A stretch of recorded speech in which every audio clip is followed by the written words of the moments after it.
SIR के मुद्दे पर संग्राम मचा हुआ है। विपक्ष लगातार सदन में इस मुद्दे पर चर्चा की मांग कर रहा है कि चर्चा कराई जाए, लेकिन हंगामा भी कर रहा है। इसी मुद्दे पर हमारे संवाददाता मोहित शुक्ला ने बीजेपी के राज्यसभा सांसद दिनेश शर्मा से खास बातचीत की है, सुनिए।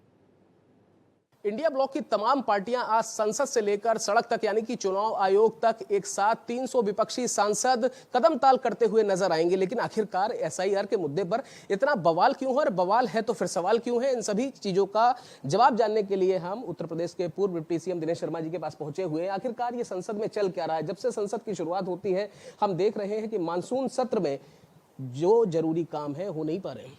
अंग्रेजों के जाने के बाद भारत में वोटों की लूट, वोटों की डकैती, बैलेट पेपर पे जबरन छाप देना, बूथ को कैप्चर करना, ये एक कहानी की तरह हमको लगता है। लेकिन ये सारा आचरण कांग्रेस और उनके आज ये मार्च करने वाले सहयोगी ही करते आए हैं।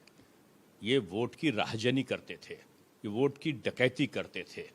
और आज जब चुनाव आयोग ने एक पारदर्शी व्यवस्था बना दी है बाबा साहब भीमराव अंबेडकर के बनाए गए संविधान के अनुसार, तो ये कदम ताल कर रहे हैं, ये रसातल में ले जाने के लिए काम कर रहे हैं यहाँ की जो धर्मनिरपेक्ष जो लोकतांत्रिक परंपरा है उनको।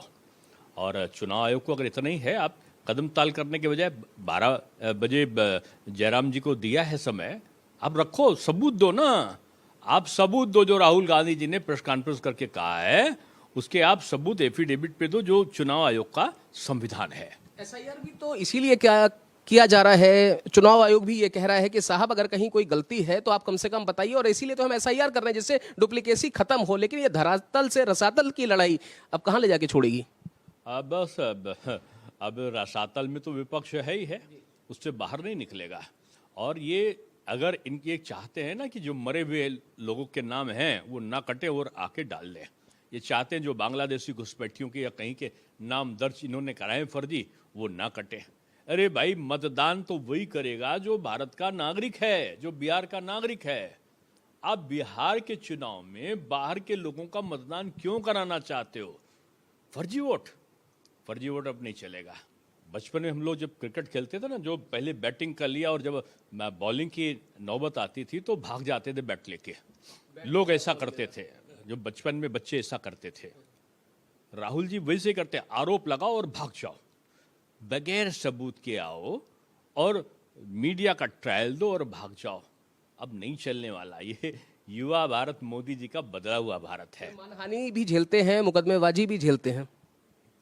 अब ये उनका पुराना इतिहास है और उनको उसका अनुभव है, इसलिए उस पर मैं कोई टिप्पणी नहीं करूँगा।